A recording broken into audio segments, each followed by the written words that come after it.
رکھنا بھی ضروری ہے۔ 6 صفتوں میں سے ایک صفت یہ 2 صفتیں ہیں۔ یہ 1,24,000 انبیاء اور ان پر نازل ہونے والی چیزوں پر ایمان۔ اگر قرآن مجید اور احادیث کو آپ تلاش کریں تو صرف 35-36 انبیاء کے نام ہیں جو سامنے ہیں۔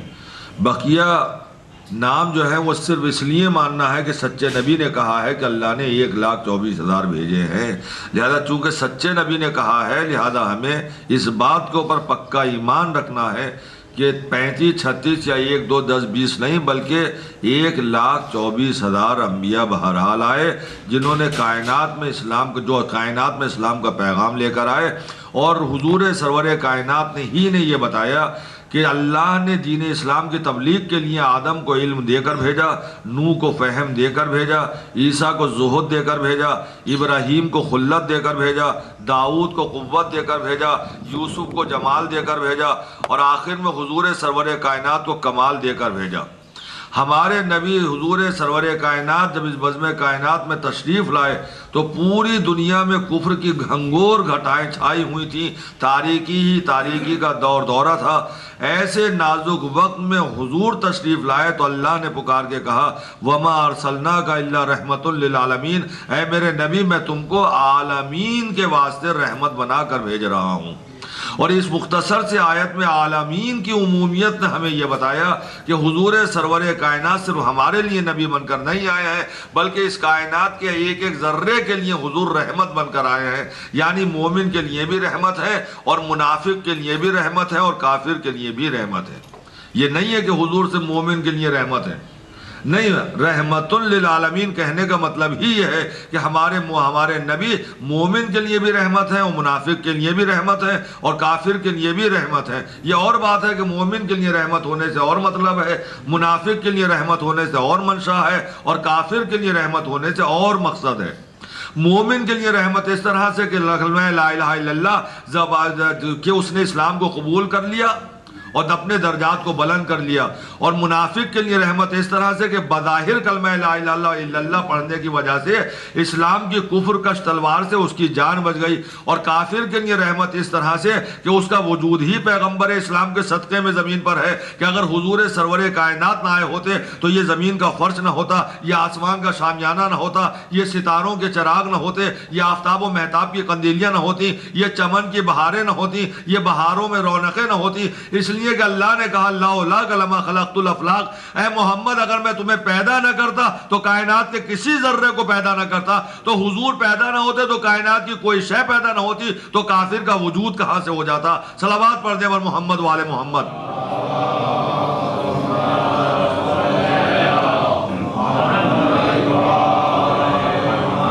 تو نبی رحمت بن کر آئے، رحمت للعالمین بن کر آئے، مومن کے لیے بھی رحمت، منافق کے لیے بھی رحمت اور کافر کے لیے بھی رحمت۔ اب سوال یہ پیدا ہوتا ہے کہ جب حضور رحمت للعالمین تھے تو رحمت للعالمین جب اس کائنات میں تشریف لائے تو پوری دنیا کو مومن ہو جانا چاہیے تھا۔ بزم پیغمبر اسلام میں آئے اور منافق رہ جائیں اور کافر رہ جائیں، یہ بات سمجھ میں نہیں آتا۔ سب کو مومن ہو جانا چاہیے تھا، یہ منافق کیوں رہ گئے، یہ کافر کیوں رہ گئے؟ تو اس مسئلے کو میں ایک مثال کے ذریعے سے حل کرنا چاہوں گا۔ دیکھیے بادل جب آسمان کے اوپر آتے ہیں تو ان بادلوں کو آپ کیا کہتے ہیں؟ بادلوں کو جو پانی برسانے کے لیے آتے ہیں ان بادلوں کو کہا جاتا ہے یہ ابر رحمت ہے۔ ہمارے نبی رحمت ہے اور بادل ابر رحمت، اور اس ابر رحمت سے جو پانی کے قطرے گرتے ہیں اس پانی کو ہم کہتے ہیں آب رحمت۔ ہمارے نبی رحمت، بادل ابر رحمت، بارش کے قطرے آب رحمت۔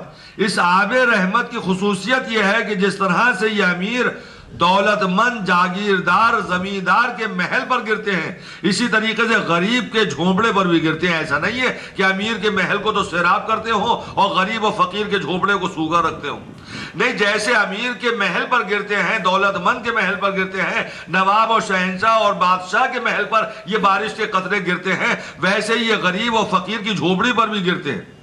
یہ ابر رحمت کے قطرے جس طرح سے قابل زراعت زمین پر برستے ہیں ویسے ایک بنجر اور بے جان زمین کو بھی سیراب کرتے ہیں۔ ایسا نہیں ہے کہ یہاں پہ تو دانا پیدا ہوگا لہذا یہاں پہ بارش ہوتی ہو، اور جہاں پہ زمین بنجر ہو اور دانا پیدا نہ ہوتا ہو وہاں پہ زمین سوکھی رہ جاتی ہو۔ نہیں، جیسے یہاں پر برسیں گے ویسے ہی وہاں پر بھی برسیں گے۔ اور اس آب رحمت کی خصوصیت یہ ہے کہ اس آب رحمت کے قطرے زمین پر جب گرتے ہیں تو کہیں پھول کھلتے ہیں، کہیں کلیاں کھلتی ہیں، کہیں غنچے چٹکتے ہیں، کہیں شاخیں لچکتی ہیں، کہیں چمن میں بہاریں آتی ہیں، کہیں بہاروں میں رونقیں پیدا ہوتی ہیں۔ اور عزیزان گرامی، انہی پانی کے قطروں سے کہیں گھاس کا ایک پتا تک روئیدہ نہیں ہوتا، گھاس کا ایک پتا تک زمین سے نکلتا نہیں ہے۔ بارش وہی ہے جو ادھر بھی برس رہی ہے، بارش وہی ہے جو یہاں بھی برس رہی ہے۔ وہاں چمن میں بہاریں آ رہی ہیں، چمن لہلہا رہے ہیں، باغوں باغ پھل رہے ہیں، لیکن کہیں پر گھاس کا ایک پتا تک نہیں نکلیا۔ اور حضور یہی قطرہ آب ہے، جب سانپ کے منہ میں پہنچ جاتا ہے تو زہر حلائل بن جاتا ہے، اور یہی قطرہ آب ہے جب کسی صدف کے منہ میں پہنچتا ہے تو حضور موتی بن جاتا ہے، سچا موتی۔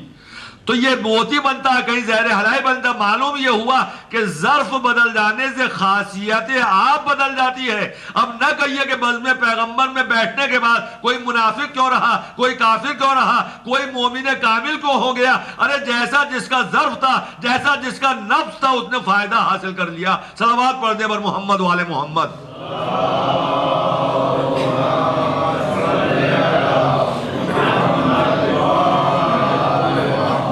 صلوات پڑھیں بر محمد و آل محمد۔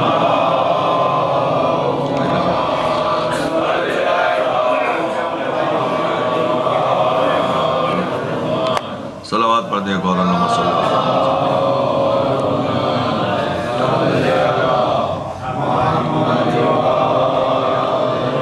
بہرحال ہمارے نبی رحمت للعالمین بن کر اس وقت اس دنیا میں آئے جب کفر کی گھنگور گھٹائیں چھائی ہوئی تھیں۔ ادھر آغوش آمنہ میں حضور سرور کائنات تشریف لائے، اور تاریخ نے یہ بتایا کہ جب ہمارے نبی اس دنیا میں آئے اس وقت ان کے والد کا انتقال ہو چکا تھا۔ جناب عبداللہ کا ولادت سے پہلے ہی انتقال ہو چکا تھا۔ تو جب دنیا میں قدم رکھا تو یتیم کی حیثیت سے قدم رکھا، اور جب یتیم بن کر اس دنیا میں حضور آئے تو جناب عبد المطلب نے آگے بڑھ کر اپنی آغوش محبت میں پناہ دی اور کہا اس بچے کی پرورش ہم کریں گے۔ اور جناب عبد المطلب کی گود سے جناب ابو طالب نے حضور سرور کائنات کو اپنی گود میں لیا۔ یہ ولادت ہی کا دن تھا جب جناب ابو طالب نے اپنے بابا جناب عبد المطلب کی گود سے اب جناب حضور سرور کائنات کو اپنی گود میں لیا۔ اور گود میں لینے کے بعد یہ تاریخ نے یہ بتایا کہ جناب ابو طالب نے کہا کہ میں اس بچے کا اپنے بھتیجے کا نام محمد تجویز کرتا ہوں۔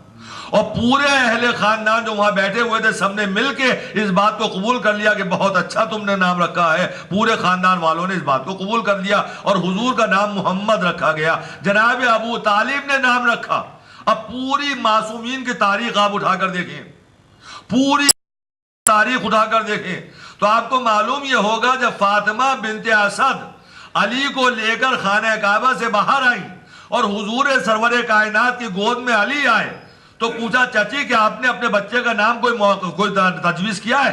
کہا نہیں میں نے ابھی تک کوئی نام نہیں رکھا ہے۔ تو حضور نے فرمایا اللہ نے اس بچے کا نام علی مقرر کیا ہے۔ جناب فاطمہ جب اس دنیا میں تشریف لائیں تو تاریخ نے بتایا کہ جبریل امین تشریف لائے اور آنے کے بعد کہا حضور اللہ نے خزانہ قدرت میں آپ کی بیٹی کے نام کو محفوظ رکھا تھا اور اللہ نے آپ کی خدمت میں یہ پیغام پہنچایا ہے کہ اپنی بیٹی کا نام فاطمہ رکھو۔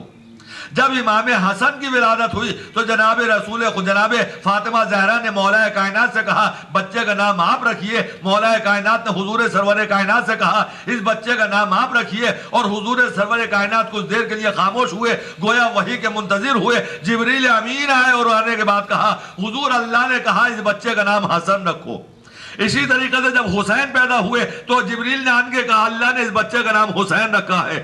اس کے بعد آگے 12ویں امام تک کے لیے حضور سرور کائنات نے تمام مسلمانوں کو بتا دیا کہ حسین کے بیٹے کا نام علی ہوگا، علی کے بیٹے کا نام محمد ہوگا، محمد کے بیٹے کا نام جعفر ہوگا، جعفر کے بیٹے کا نام موسیٰ ہوگا۔ 12ویں امام تک پہلے ہی بتا دیا اور اپنی طرف سے نہیں بتایا۔ حضور نے کہا جبریل آئے ہیں اور جبریل نے اللہ کا پیغام پہنچایا ہے، اور 12 کا 12 اماموں کے نام حضور سرور کائنات نے اللہ کی طرف سے بیان کر دیے۔ اب ذرا سوچو اور غور کرو کہ حضرت علی کا نام خدا نے رکھا، فاطمہ کا نام خدا نے رکھا، حسن کا نام خدا نے رکھا، حسین کا نام خدا نے رکھا، زین العابدین کا نام خدا نے رکھا، اور جناب محمد حضور سرور کائنات کا نام ابو طالب نے رکھا۔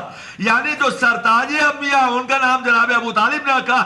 ہر معصوم کا نام تو خدا رکھتا ہے اور حضور کا نام ابو طالب رکھے؟ نہیں، اگر عقیدے کو صحیح رکھنا تو ماننا ہی پڑے گا جیسے ہر ولادت کے موقع پر جبریل آئے اور آنے کے بعد کا اس بچے کا نام یہ رکھو، خدا نے اس بچے کا نام یہ رکھا ہے، خدا نے اس بچے کا نام یہ رکھا ہے، ویسے ہی ولادت حضور کے موقع پر جبریل امین آئے اور جناب ابو طالب کے پاس آئے اور آنے کے بعد کہا اپنے بھتیجے کا نام محمد رکھو۔ ارے دوستو، سوچنے کی بات ہے، جس کے پاس حضور سے پہلے جبریل آئے ہو اس کو وہ کیا کافر ہو سکتا ہے؟ صلوات پڑھ دے پر محمد والے محمد۔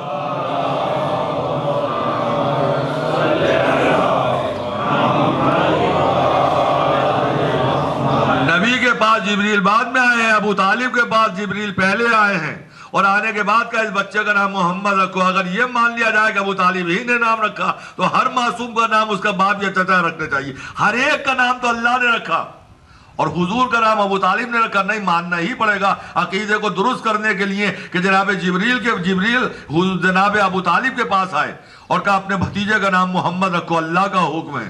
تو جبریل جناب ابو طالب کے پاس حضور سرور کائنات سے پہلے آئے، تو جس کے بعد جبریل وحی لے کر حضور سے پہلے آئے ہوں وہ کافر کیسے ہو سکتا ہے؟ اس کے بعد وہ موقع آیا کہ جب جناب عبد المطلب کا بھی آخری وقت ہو آ گیا، تو جناب عبد المطلب نے اپنے تمام بیٹوں کو بلا کے کہا کہ یہ محمد ہے، یتیم ہے، بتاؤ میں تو دنیا سے جا رہا ہوں، اب یہ بچی اس کو کون پرورش کرے گا اس کی، اور کون اپنی کفالت میں لینا چاہتا ہے؟ ہر ایک نے کہا حضور کو ہم پال لیں گے، محمد کی کفالت ہم کر لیں گے۔ جب ہر ایک دعوے دار بنا تو اس وقت جناب عبد المطلب نے یہ تجویز رکھی کہ نہیں، تمہارے کہنے سے نہیں، میرا لال جس کے پاس رہنا چاہے وہی اس کا کفیل بنے گا۔ بتاؤ محمد میرے لال تم کس کے پاس رہنا چاہتے ہو؟ تو جلدی سے حضور سرور کائنات نے جناب ابو طالب کا دامن تھام لیا کہ میں چچا ابو طالب کے پاس رہنا چاہتا ہوں، اور جناب ابو طالب نے فوراً ہی حضور سرور کائنات کو اپنی گود میں لے لیا۔ ادھر آغوش محبت ابو طالب میں حضور سرور کائنات تشریف لائے، ادھر اللہ نے قرآن مجید میں پکارا الم یجد کا یتیما فآویٰ۔ ارے ہم نے جب تمہیں در یتیم پایا تو کیا اپنی آغوش محبت میں نہیں لیا؟ یعنی اللہ کہہ رہا جب تم یتیم ہوئے تو ہم نے اپنی آغوش میں تمہیں پناہ دی۔ پناہ دینے والے جناب ابو طالب ہیں، آغوش ابو طالب کو خدا کہہ رہا ہے، یہ آغوش ابو طالب کی آغوش نہیں بلکہ ہماری آغوش ہے۔ ارے جس کی گود کو اللہ اپنی طرف منسوب کر لے وہ کافر نہیں ہو سکتا ہے۔ صلوات پڑھ دے پر محمد وآل محمد۔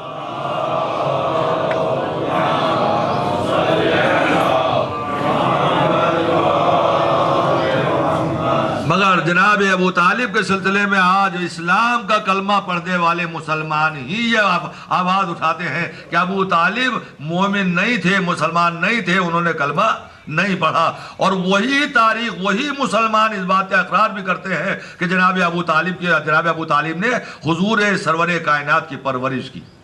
اب اس کے بعد قرآن اٹھا کر دیکھیے، تفسیریں اٹھا کر دیکھیے، تو آپ کو تفسیروں میں اور تاریخ اسلام میں یہ ملے گا کہ جناب موسیٰ کے مقابل تھا فرعون، جس کا حکم یہ تھا کہ جو بھی بچہ پیدا ہو اسے قتل کر دیا جائے، اس لیے کہ کل کا حال بتانے والوں نے، ستاروں کو دیکھ کر حال بتانے والوں نے اسے مطلع کیا تھا، اطلاع دی تھی کہ ایک بچہ ایسا پیدا ہونے والا جو تیری خدائی کو نیست و نابود کر دے گا، تو اس نے کہا جو بھی بچہ پیدا ہو اسے قتل کر دیا جائے۔ جناب موسیٰ بہت خاص انداز سے پیدا ہوئے، اور اس کے بعد حکم خدا سے مادر جناب موسیٰ نے انہیں ایک صندوق میں بند کر کے نہر نیل کی موجوں کے حوالے کر دیا، اور یہ صندوق جو تھا کسی طریقے سے فرعون کے محل تک پہنچا، اور جناب آسیہ نے اس صندوق سے جناب موسیٰ کو نکال لیا، اور جناب موسیٰ کی پرورش جناب آسیہ کی گود میں ہوئی۔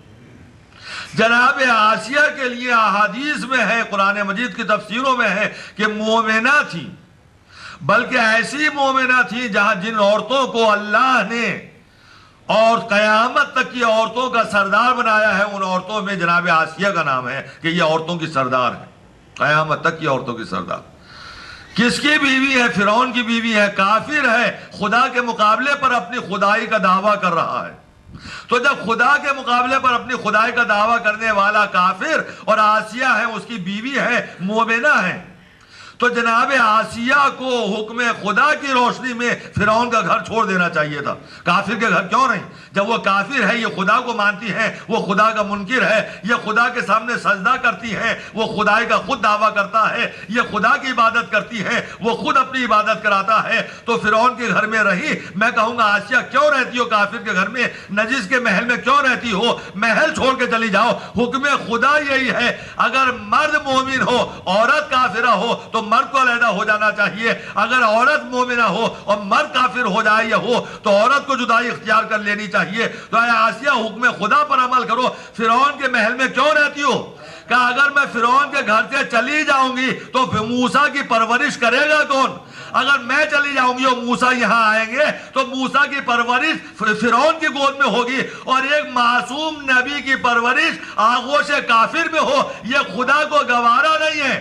موسیٰ نبی ہیں مگر ہمارے نبی سے چھوٹے نبی ہیں، تو جب موسیٰ کے لیے خدا کو یہ گوارا نہ ہوا کہ کافر کی آغوش پہ پرورش پائے، تو سرتاج انبیاء کے لیے اللہ کو یہ کیسے گوارا ہو گیا کہ وہ کافر کی گود میں پرورش پائیں؟ صلوات پڑھ دے بر محمد و آل محمد۔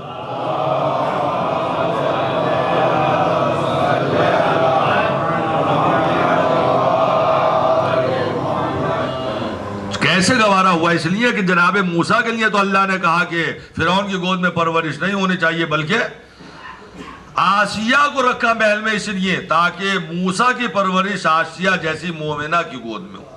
تو موسیٰ کے لیے تو اللہ نے گوارا نہیں کیا کہ وہ کافر کی گود میں پلیں، کافر اسے اپنی گود میں لے۔ حضور سرور کائنات کے لیے اللہ نے یہ کیسے گوارا کر لیا؟ اور فرعون جب محل میں آتا تھا تو یہ بھی صحیح ہے کہ فرعون گود میں ضرور لیتا تھا موسیٰ کو۔ یہ اور بات ہے کہ جب وہ گود میں لیتا تھا انہیں بڑا برا لگتا تھا، یہ منہ بنایا کرتے تھے، مگر موسیٰ کو گود میں لیتا ضرور تھا وہ۔ اور جناب آسیہ نے کہہ دیا تھا، سمجھا دیا تھا یہ وہ بچہ نہیں ہے، کوئی اور بچہ ہے، لہذا اسے پرورش پانے دو۔ موسیٰ اتنے حسین اور خوبصورت تھے کہ بے اختیار فرعون گود میں لے لیا کرتا تھا، اور جب وہ گود پھیلا کے ہاتھ پھیلا کے آگے بڑھتا تھا، موسیٰ کو گود میں لینا چاہتا تھا تو موسیٰ کروٹ بدل لیا کرتے تھے، وہ زبردستی اٹھا لیا کرتا تھا۔ موسیٰ کو بہت برا لگتا تھا، مگر ایک دن جو موسیٰ کو جلال آیا، یہ بچپن ہی سے جلالی تھے، جیسے ہی جناب موسیٰ کو جلال آیا، فرعون نے گود میں لیا ہوا تھا، موسیٰ گود سے اترنا چاہتے تھے، فرعون گود میں لیے ہوئے تھا، موسیٰ کو جلال آ گیا تو جناب موسیٰ نے فرعون کی داڑھی پکڑ کے ایک تھپڑ دے مارا۔ نہیں، مجھے آگے واقعہ نہیں پڑھنا ہے، میں تو صرف ایک ہی بات کی طرف متوجہ آپ کو کرنا چاہتا ہوں کہ موسیٰ نے داڑھی پکڑ کے تھپڑ مارا تھا۔ یہ آپ نے سنا ہوگا، ایک مرتبہ نہیں، 1000 مرتبہ سنا ہوگا، بلکہ لاکھ مرتبہ سنا ہوگا، منبروں سے ذاکرین سے سنا ہوگا، اور کتابوں میں بھی یہی پڑھا ہوگا کہ موسیٰ نے داڑھی پکڑ کے تھپڑ مارا تھا۔ یعنی مجھے صرف اتنا کہنا ہے کہ فرعون ہونے کے باوجود داڑھی مناتا نہیں تھا۔ صلوات پڑھ دے بر محمد و آل محمد۔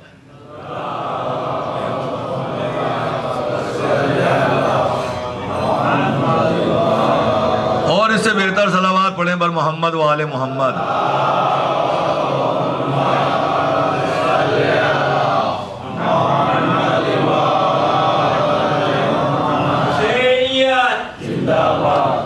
جناب حضور سرور کائنات کی حمایت میں جناب حضور سرور کائنات کی پرورش ہوئی۔ جناب ابو طالب نے حضور سرور کائنات کو پالا، ان کی پرورش کی، ان کے ساتھ محبت کا برتاؤ کیا، اور جب کبھی کسی سفر میں لے کر گئے تو حال بتانے والوں نے جناب ابو طالب کو بتا دیا اپنے بھتیجے کو جلدی سے یہاں سے لے جاؤ، اس لیے کہ یہودیوں کی کڑی نگاہ ہے، تمہارا بھتیجا کل کا نبی ہونے والا ہے، تو اس کی حفاظت کی ضرورت ہے۔ تو جناب ابو طالب جب تک زندہ رہے حضور سرور کائنات کی حمایت کرتے رہے اور حفاظت بھی کرتے رہے۔ اور آپ یاد رکھیں کہ حضور سرور کائنات کی حمایت نہ ہوتی اور جناب خدیجہ کی دولت نہ ہوتی تو اسلام پوری کائنات میں پھیل نہیں سکتا تھا۔ کتنی مشکل گھڑی تھی وہ گھڑی جب پورا مکہ آپ کا خلاف ہو گیا، جب آپ نے دعوت ذوالعشیرہ سے اسلام کی تبلیغ کا آغاز کیا، تو پورا وہ مکہ جو آپ کو امین کہا کرتا تھا، صادق کہا کرتا تھا، وہ سارا کا سارا مکہ آپ کا دشمن ہو گیا۔ اس طرح سے دشمن ہوا کہ آپ کے قتل کرنے کا منصوبہ بنا لیا، لیکن جناب ابو طالب کے سامنے کوئی بھی جناب حضور سرور کائنات کو تکلیف نہیں پہنچا سکتا تھا۔ بھرپور ابو طالب کی حمایت حاصل تھی، اور جب بھی حضور سرور کائنات گھر سے نکلتے تھے جناب ابو طالب ساتھ ساتھ نکلتے تھے تاکہ کوئی تکلیف نہ پہنچا سکے۔ تو جب کوئی حملہ کارگر نہیں ہوا تو سارے لوگ مل کر جناب ابو طالب کے پاس آئے، کہا اپنے بھتیجے کو ہمیں دے دو۔ کہا کیوں دے دوں اپنے بھتیجے کو؟ کہا بھتیجے کے بدلے میں ایک بچہ ہم تمہیں دیتے ہیں، اتنا ہی حسین ہوگا، اتنا ہی خوبصورت ہوگا، اسے بھتیجا سمجھ کے پال لو، اسے ہمارے حوالے کر دو۔ تو جناب ابو طالب نے کہا بہت اچھی بات کہی تم نے، اپنا لال میں تمہارے حوالے کر دوں تاکہ تم اسے قتل کر دو، اور تمہارا بیٹا میں لے لوں تاکہ اسے محبت کے ساتھ پال لوں۔ اس کے بعد جناب ابو طالب نے تاریخی جملہ کہا، اگر تم میرے ایک ہاتھ پر چاند اور دوسرے ہاتھ پر آفتاب بھی لا کر رکھ دو گے تب بھی میں اپنے بھتیجے کو تمہارے حوالے نہ کروں گا۔ صلوات پڑھنے پر محمد و آل محمد۔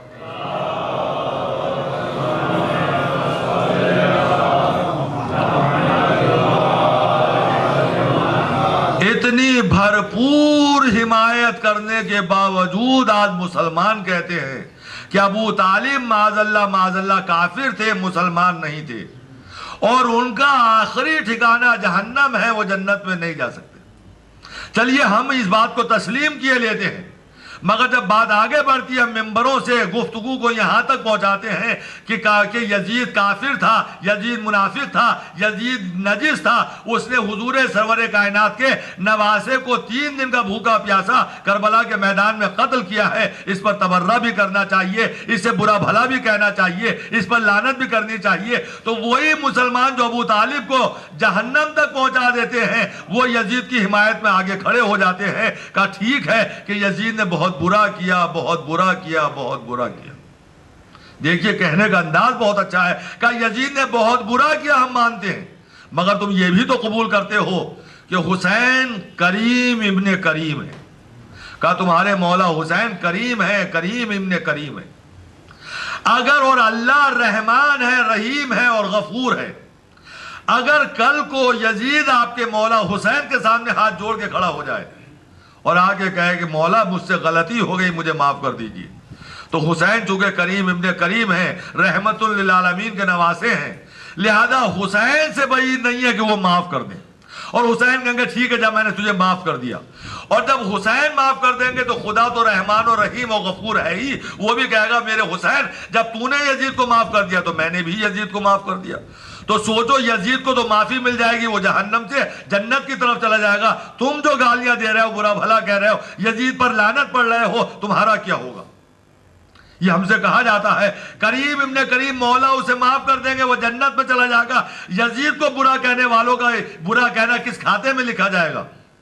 ہم نے کہا ٹھیک ہے، ہمیں بھی معلوم ہے کہ حسین کریم ابن کریم ہے اور اللہ غفور الرحیم ہے، حسین معاف کر دیں گے اور حسین کی معافی کے بعد اللہ بھی معاف کر دے گا اور یزید جنت کی طرف چلے گا۔ مگر ذرا سوچو جب یزید جنت کی طرف جائے گا تو کیا شمر خاموش رہ جائے گا، حرملہ خاموش رہ جائے گا، ابن زیاد خاموش رہ جائے گا، کیا پیسر سعد خاموش رہ جائے گا؟ یہ سب مل کے کہیں گے کہ حضور سردار تو تھا یزید، حاکم تھا یزید، ہم نے تو اس کے حکم پر عمل کیا، جب تو نے ہمارے حاکم کو معاف کر دیا تو ہم غلاموں کو جہنم میں کیوں بھیج رہا ہے، لہذا ہمیں بھی معاف کر دے۔ تو خدا کہے گا ٹھیک ہے جب یزید کو معافی مل گئی تو حرملہ جہنم میں کیوں جائے، وہ شمر جہنم میں کیوں جائے، ابن زیاد و پسر سعد کو جہنم میں کیوں بھیجا جائے؟ جہاں یزید جائے گا وہیں ابن زیاد بھی جائے گا، وہیں پسر سعد بھی جائے گا، وہیں شمر بھی جائے گا اور وہیں حرملہ بھی جائے گا۔ تمام یزیدی فوج جہنم سے نکل کے جنت کی طرف چلے گی، اور جب یزید اپنی پوری فوج کو لے کر جہنم سے نکل کے اور جنت کی طرف جاتا ہوا نظر آئے گا تو ابو جہل اور ابو سفیان کے خاموش رہ جائیں گے۔ وہ کہیں گے اے خدا ہم نے تیرے رسول کو ستایا ضرور مگر قتل تو نہیں کیا۔ اس یزید نے تو نواسہ رسول کو قتل بھی کیا اور بھوکا پیاسا قتل کیا، جب تو نے یزید کو معاف کر دیا تو ہمیں بھی معاف کر دے۔ تو اللہ کہے گا ٹھیک ہے جب یزید کو معافی مل گئی تو ابو جہل اور ابو سفیان کو بھی معافی ملے گی اور وہ بھی جنت کی طرف چلا جائے گا۔ علی اور امام حسن کے جتنے دشمن ہیں وہ کھڑے ہو کے کہیں گے اللہ ہمیں بھی معاف کر دے، اللہ انہیں بھی معاف کر دے گا۔ اور جب یہ ابو سفیان سے لے کے یزید تک سب پہ سب جہنم سے نکل کے اور جنت کی طرف جائیں گے تو کیا فرعون خاموش رہ جائے گا؟ فرعون کہے گا اللہ ہمیں بھی معاف کر دے۔ موسیٰ کو میں قتل کرنے کی سازش تو کی لیکن قتل کر تو نہ سکا، میں ہی ڈوب گیا نیل میں، موسیٰ تو بچ گئے۔ تو اللہ جب حسین کو قتل کرنے والے یزید کو معاف کیا تو مجھے بھی معاف کر دے، اللہ کہے گا ٹھیک ہے جب تجھے بھی معاف کر دیا۔ فرعون جب جنت کی طرف چلے گا تو نمرود آگے بڑھے گا، کہا ہے خدا جب تو نے فرعون کو معاف کر دیا، یزید کو معاف کر دیا، ابو لہب و ابو جہل کو معاف کر دیا تو خدا مجھے بھی معاف کر دے، اللہ کہے گا جب تجھے بھی معاف کر دیا۔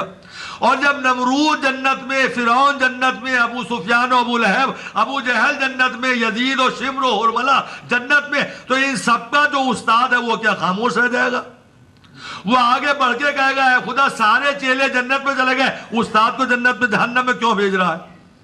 اے خدا یہ سب میرے چیلے تھے، میں نے اپنے ہاتھ سے کچھ نہیں کیا، نہ میں نے موسیٰ کو ستایا، نہ میں نے ابراہیم کو جلایا، نہ میں نے تیرے نبی کے نبی کو مارا، نہ میں نے تیرے نبی کے نواسے کو قتل کیا، یہ سب میرے چیلے تھے جو میرے اشاروں پہ کام کر رہے تھے۔ جب میرے چیلے جہنم سے نکل کے جنت میں چلے گئے تو مجھے جہنم میں کیوں جلا رہا ہے؟ مجھے بھی جنت میں بھیج دے۔ تو خدا کہے گا جا تو بھی جنت میں چلا جا، جہاں استاد وہیں جہاں چیلے وہیں استاد۔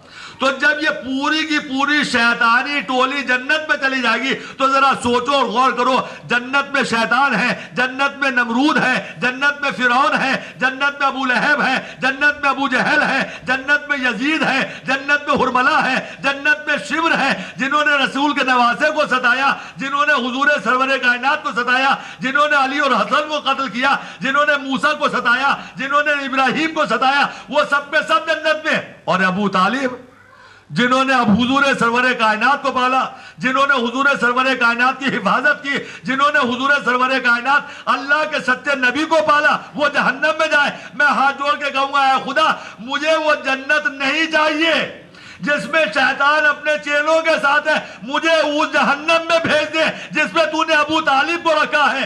اس لیے یہ اپنی بد کرداری سے جنت کو جہنم بنا دیں گے، ابو طالب ایمان کے زور پر اسی جہنم کو جنت بنا دیں گے۔ صلوات پڑھ دے پر محمد و آل محمد۔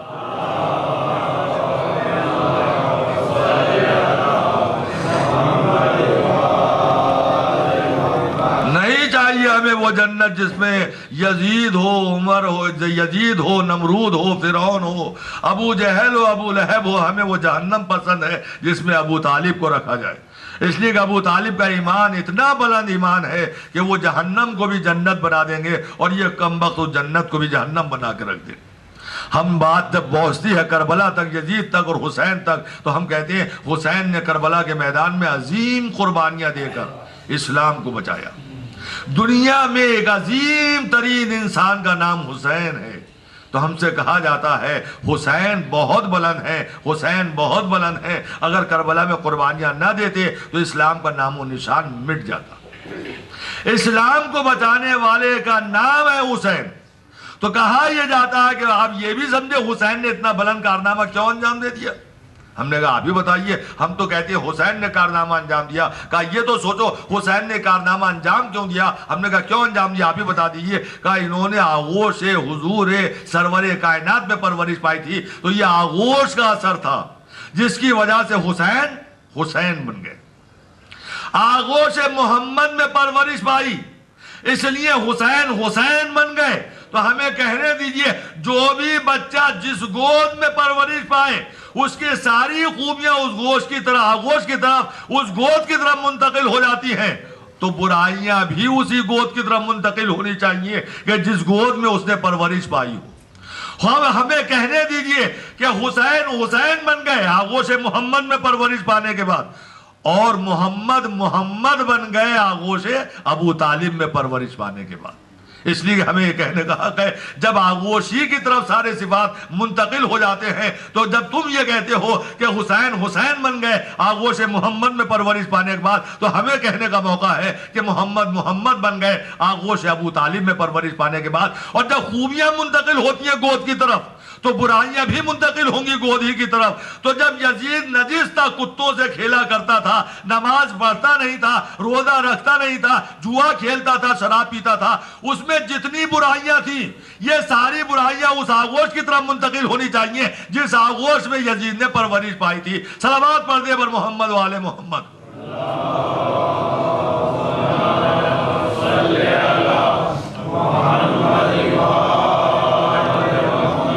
جب تک جناب ابو طالب زندہ رہے جو اسلام کی اور حضور کی حفاظت کرتے رہے، اور تاریخ نے یہ بتلایا کہ جناب ابو طالب اس طرح سے حضور سرور کائنات کی حمایت کرتے تھے کہ رات کو جس بستر پر سلاتے تھے آدھی رات کے بعد بستر بدل دیا کرتے تھے، حضور سرور کائنات کو سوتے ہوئے حضور کو اپنی آغوش محبت میں اٹھا کر اس بستر پر لٹا دیا کرتے تھے جس بستر پر علی لیٹے ہوتے تھے، اور علی کو اٹھا کر اس بستر پر لٹا دیا کرتے تھے جس بستر پر حضور سرور کائنات لیٹے۔ حضور کو اٹھا کر عقیل کو لٹا دیتے تھے، عقیل کو اٹھا کر حضور کو لٹا دیا ان کو لٹا دیا کرتے تھے۔ یہ بستر رات بھر بدلا کرتے تھے۔ تو پوچھنا پڑے گا کہ اے ابو طالب یہ بستر کیوں بدلتے ہو؟ کہ اس خطرے کے پیش نظر بستر بدلے جاتے ہیں تاکہ اگر کوئی دشمن رات کو شبخون نہ مار سکے، حملہ نہ کر سکے۔ اگر رات کو دشمن یہ دیکھے کہ اس بستر پر حضور سو رہے ہیں تو اسی بستر پر تو حملہ کرے گا، اور رات کو میں بستر اس لیے چینج کر دیا کرتا ہوں کہ دشمن اگر حملہ کرے تو میرا کوئی بھی بیٹا قربان ہو جائے مگر میرے بھتیجے کی جان بچ جائے۔ بستر پر سلا کے جان بچانا یہ ابو طالب کی دی ہوئی عادت ہے۔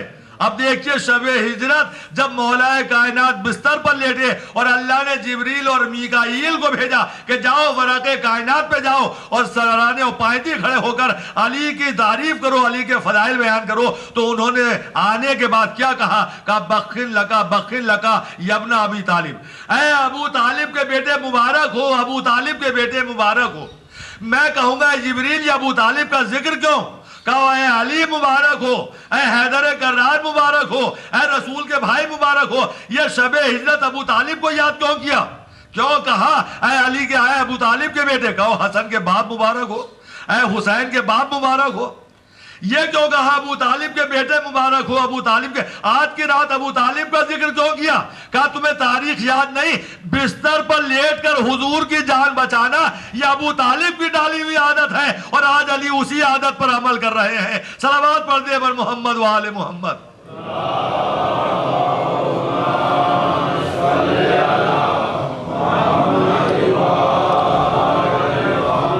اسی لیے شب ہجرت ابو طالب کو یاد کیا گیا کہ ابو طالب کے بیٹے مبارک ہو، مبارک ہو۔ اللہ فخر و مباحات کر رہا ہے۔ یہ جبریل و میکائیل کو آسمان کی بلندیوں سے اللہ نے زمین پر کیوں بھیجا تھا؟ فخر و مباحات کرنے کے لیے۔ اس سے پہلے اللہ نے جبریل و میکائیل کا امتحان بھی لیا تھا۔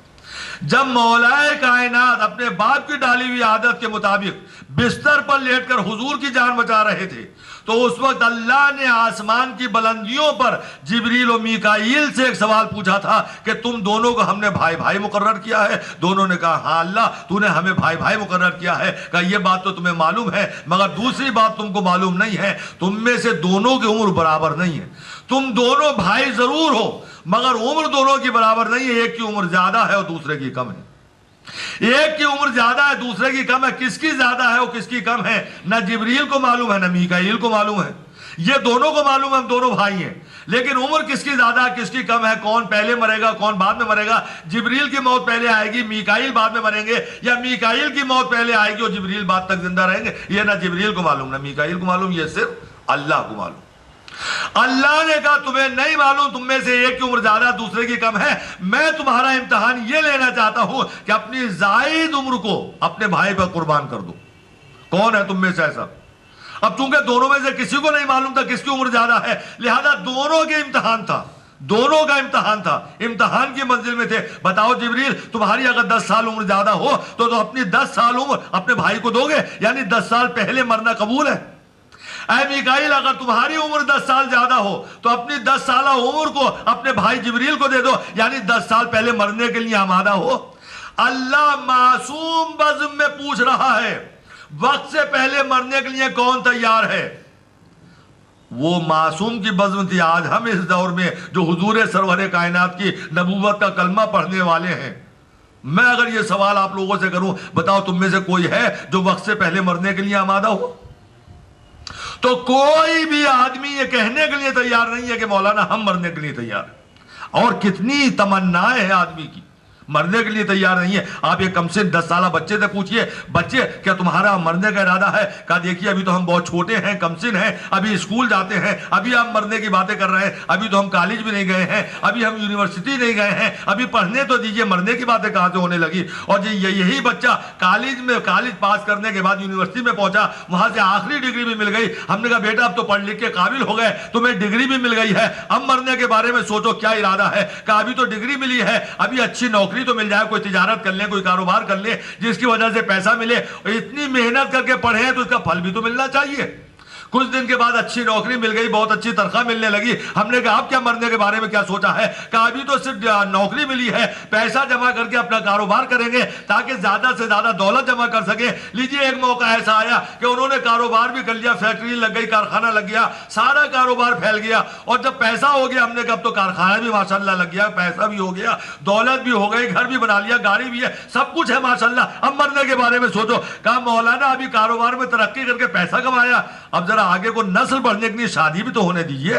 ابھی ہماری شادی نہیں ہوئی, دل کی تمنا شادی ہو. لیجئے شادی بھی ہو گئی, ایک دن دولہا بنے ہوئے کھڑے تھے, ہم نے کہا شادی ہو گئی, چہرہ بھی کھل گیا, اب مرنے کے بارے میں سوچو. کہا مولانا ابھی بچے نہیں ہیں, آگے کو نسل کیسے چلے گی؟ بچے ہونے دیجئے تب سوچیں گے. ایک دن ہم نے دیکھا ایک کو گود میں لیے ہوئے, ایک کی انگلی پکڑے ہوئے, 2 بچوں کو لیے چلے آ رہے ہیں.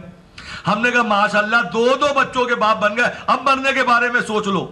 کہا مولانا چھوٹے چھوٹے بچے ہیں, اگر ہم ابھی چلے جائیں گے یہ بچے یتیم ہو جائیں گے, در در کی ٹھوکریں کھاتے پھریں گے, انہیں کوئی پناہ دینے والا نہ ملے گا, جو کچھ کمایا ہے خاندان والے لوٹ کے لے جائیں گے, یہ بیچارے مجبور و بےکس ہو جائیں گے. لہذا اس قابل تو ہونے دیجئے بچوں کو کہ یہ کاروبار ہمارا چھوڑا ہوا سنبھال سکے. ایک دن ایسا بھی آیا, بچے جوان ہو گئے, کاروبار کو بھی سنبھال لیا. ہم نے کہا میاں آپ تو بچوں نے کاروبار سنبھال لیا, آپ خالی بھی ہو گئے, اب مرنے کے بارے میں سوچو. کہا یہ بچے ابھی جوان ہوئے ہیں, کاروبار سنبھالا ہے, اب ان بچوں کی شادی تو ہونے دیجئے. ارے ہمارے دل کی تمنا ہے ہمارے بچوں کے چہرے پر چہرے کے پھول کھل جائیں, شادی ہو جائے. ایک دن گھر میں دلہن بھی آ گئی, بچوں کی شادی بھی ہو گئی. ہم نے کہا بچوں کی شادی بھی ہو گئی, دلہنیں گھر میں آ گئی, اب مرنے کے بارے میں سوچو. کہا ابھی تو شادی ہوئی ہے, اب ہمارے دل کی تمنا یہ ہے کہ ان کے بچے ہوں اور ان کے بچوں کو ہم اپنی گود میں پالیں. ارے کتنی تمنائیں ہیں. دیکھیے بچپنے سے جو تمناؤں کا آغاز ہوا تو جوانی کی منزل گزر گئی, بڑھاپا آ گیا, دانت ٹوٹ گئے, گردن میں راشا پڑ گیا, قبر میں پیر لٹکا کے بیٹھ گئے. ہم نے کہا بڑے میاں اب تو مرنے کے بارے میں سوچ لو. کہا مولانا آپ خود ہی مر جاؤ, ہم سے مرنے کے بارے میں کیوں کہتے ہو؟ ہوتا ہے سر, کوئی آدمی مرنے کے لیے تیار نہیں. ہمارا کیا ذکر, پاکیزہ بز میں بھی ملائکہ مرنے کے لیے تیار نہیں تھے. ہم تو انسان ہیں, ہم مرنے کے لیے منع کرتے ہیں تو ٹھیک ہے, مگر معصوم ملک بھی مرنے کے لیے تیار نہیں ہے. اللہ پوچھ رہا بتاؤ کون مرنے کے لیے تیار ہے؟ جبریل تم مرنے کے لیے تیار ہو یا میکائیل تم مرنے کے لیے تیار ہو؟ تو دونوں نے ہاتھ جوڑ کے کہا اللہ ہم مرنے کے لیے تیار نہیں ہیں. انہوں نے بھی منع کیا, ہم بھی منع کرتے ہیں, مگر دونوں کی سوچ میں فرق ہے.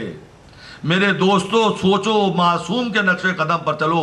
عمر مانگنا اور نہ مرنے کی دعا کرنا یہ ٹھیک ہے, زیادہ سے زیادہ اللہ سے عمر مانگ لو, مگر سوچو سلیقہ سیکھو, ملک سے سلیقہ سیکھو, معصوم سے جینے کا سلیقہ سیکھو. ہم زیادہ سے زیادہ زندہ رہنا چاہتے ہیں, یہ مل جائے وہ مل جائے, نوکری مل جائے, دولت مل جائے, کاروبار مل جائے, گھر مل جائے, گاڑی مل جائے, فیکٹری مل جائے, کارخانہ مل جائے, بچے مل جائے, اور اس کے بعد بچوں کے بعد ان کی شادی ہو جائے, بچے ان کے بچے بھی گود میں کھلا لیں, یہ مل جائے وہ مل جائے. زیادہ سے زیادہ زندہ رہیں گے تو زیادہ سے زیادہ دنیا کو حاصل کریں گے. لیکن معصوم ملک سکھا رہا ہے آپ کو, کہا خدا مرنا نہیں چاہتے ہیں. کہا کیوں مرنا نہیں چاہتے ہو؟ کہا ہم تیری عبادت کرتے ہیں, ہم تیری تسبیح کرتے ہیں, ہم تیرا سجدہ کرتے ہیں.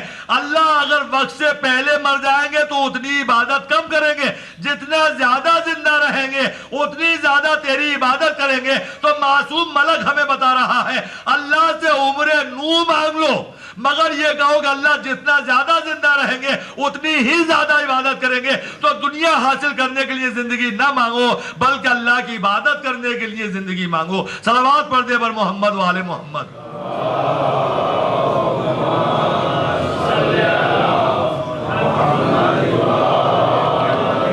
معصوم کے نقش قدم پر چلو, زندگی چاہے جتنی ہو, دنیا حاصل کرنے کے لیے زندگی زندہ رہنا یہ تو جانوروں کا کام ہے. جانور بھی زندہ رہتا ہے، ہم بھی زندہ رہتے ہیں، وہ کھانے پینے کے لیے زندہ رہتا ہے۔ ہم میں اور جانور میں فرق یہ ہے، ہم جتنا زیادہ زندہ رہیں اتنی زیادہ اللہ کی عبادت کر سکیں، اس لیے اللہ سے زندگی مانگو۔ آپ کے چوتھے امام زین العابدین علیہ الصلوۃ والسلام،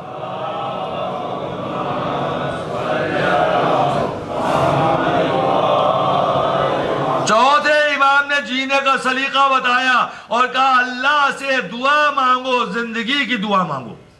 چوتھے امام بیمار کربلا اپنے چاہنے والوں کو دعا کا سلیقہ بتا رہے ہیں، اللہ سے اپنی زندگی کی دعا ضرور مانگو مگر کن الفاظ میں مانگو؟ کہا اللہ سے دعا مانگو، اے اللہ ہمیں زندہ رکھ، اے اللہ ہمیں زندہ رکھ، مگر اس وقت تک زندہ رکھ جب تک یہ زندگی تیری عبادت میں بسر ہوتی رہے، اور اے خدا اس دن اس دنیا سے اٹھا لینا، اسی دن اس دنیا سے اٹھا لینا جب یہ زندگی شیطان کے لیے چراگاہ بن جائے۔ چوتھے امام نے دعا کا سلیقہ بتایا ہے، اللہ سے روز دعا مانگو، اللہ بس اتنی ہی زندگی دے دے جتنی زندگی تیری عبادت میں بسر ہوتی رہے، اور جس دن شیطان اس زندگی کو اپنے گرفت میں لے لے، اسی دن جب یہ خطرہ سامنے آئے، اے خدا تو ہمیں موت دے دینا، ہماری زندگی کو ختم کر دینا۔ چوتھے امام نے ہمیں دعا کا سلیقہ بتایا، وہ چوتھے امام نے زندگی کا سلیقہ بتایا اور دعا کا طریقہ بتایا، جس نے کربلا کے میدان میں جلتے ہوئے خیمے اور جلتی ہوئی ریت پر سجدہ کیا تھا، جس نے ان جلتے ہوئے خیموں پر اور جلتی ہوئی ریت پر یہ نماز مغرب و عشاء پڑھی تھی، جس نماز مغرب و عشاء کو شام غریبہ کی نماز مغرب و عشاء کہا جاتا ہے، اس لیے کہ عصر عاشور کو امام مظلوم جب درجہ شہادت پر فائز ہو گئے اور ان کا سر نوک نیزہ پر بلند ہو گیا تو ظالموں نے سارے خیمے جلا دیے تھے۔ جلتے ہوئے خیمے جب بجھ گئے تھے، جلتے ہوئے خیموں کی روشنی دھیمی پڑ گئی تھی، تو بیمار امام نے ان جلتے ہوئے خیموں کے درمیان بیٹھ کر، جلتی ہوئی ریت پر بیٹھ کر امام مظلوم نے نماز مغرب و عشاء پڑھ کر دعا مانگی۔ ہم امام کے چاہنے والے ہیں، انہوں نے ایسے نازک وقت میں بھی اپنی نماز کو نہیں چھوڑا تھا، تو ہم اگر سچے امام کے چاہنے والے ہیں تو کتنا ہی مشکل کا وقت کیوں نہ آ جائے، ہمیں نماز نہ چھوڑنا چاہیے۔ آپ اس بی بی زینب کا ماتم کرتے ہیں، اس بی بی زینب کو شہزادی اسلام مانتے ہیں، جنہوں نے ناکے کی پشت پر نماز کو قضا نہ ہونے دیا تھا۔ جب نماز کا وقت آ جاتا تھا تو ناکے کی پشت پر آپ نے نماز پڑھی ہے۔ تو جس بیوی نے اتنے مشکل وقت میں، جبکہ بازو بدھے ہوئے تھے، ناکے کی پشت پر سوار تھی، پشت پر تازیانوں کے نشان تھے، ایسے نازک وقت میں بھی نماز چھوٹ جائے، یہ زینب نے برداشت نہیں کیا تھا۔ تو کنیزان جناب زینب بھی اس بات پر عمل کریں، چاہے کیسا ہی سخت وقت کیوں نہ ہو، کیسا ہی مشکل کا وقت کیوں نہ ہو، نماز نہ چھوڑنی چاہیے۔ بیمار امام کے غلاموں، ذرا سوچو چوتھے امام نے کتنی مصیبتیں اٹھائی ہیں، کتنی پریشانیاں اٹھائی ہیں۔ تاریخ یہ بتاتی ہے کہ آپ کے ہاتھوں میں ہتھکڑیاں ڈالی گئی تھی، پیروں میں بیڑیاں ڈالی گئی تھی،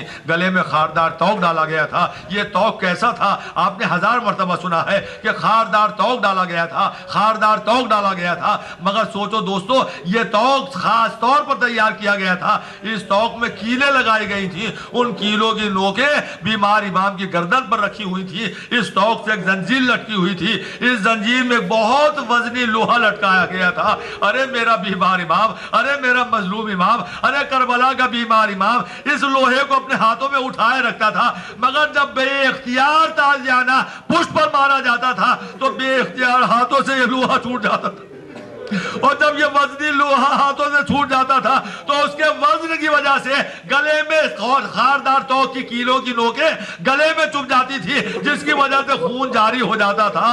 ہائے اللہ اللہ! یہی بات بیمار امام نے اس وقت امام مظلوم سے آگے کہی، سر امام سے آگے کہی، جب امام کا سر، وہ نوکے، وہ نیزہ جس پر سر حسین نصب تھا، وہ زمین میں گڑ گیا، اور شمر سے جا کے خولی ملعون نے کہا سر حسین آگے نہیں بڑھتا اور اس لیے قافلے کو دیر ہو رہی ہے۔ تو جناب شمر نے کہا میں ابھی سر حسین کو آگے بڑھاتا ہوں، میں تاریخ میں سوچ رہا تھا کہ حسین کے پاس آئے گا شمر، مگر تاریخ نے یہ بتایا کہ شمر چلا تو مگر وہ حسین کی طرف نہیں آیا، بلکہ وہ آپ کے بیمار امام کے نزدیک آیا۔ ہوا میں تازیانے کو لہرایا اور وہ ظلم کیا کہ بیمار کی پشت سے خون جاری ہو گیا۔ رو کے کہا ظالم مجھے اذیت کیوں دیتا ہے؟ کہا تمہارے بابا کا سر آگے نہیں چلتا، اپنے بابا سے کہو آگے چلے ورنہ اس تازیانے سے اور اذیت دوں گا۔ بیمار امام نے ہاتھوں کی ہتھکڑیوں کے وزن کو سنبھالا، پیروں کی بیڑیوں کی تکلیف کو برداشت کیا، آہستہ آہستہ چلتے ہوئے بیمار امام اپنے بابا کے سر کے پاس آئے، ہاتھوں کو جوڑا، کہا بابا کربلا سے لے کر کوفے تک اور کوفے سے لے کر یہاں تک تازیانوں پہ تازیانے کھائے ہیں بابا، ذرا میری پشت تو دیکھیے تازیانے کھاتے کھاتے زخمی ہو گئی۔ اے بابا گردن سے خون جاری ہے، پشت سے خون ٹپک رہا ہے، اے بابا شبر کو بتائیے آپ آگے کیوں نہیں بڑھتے؟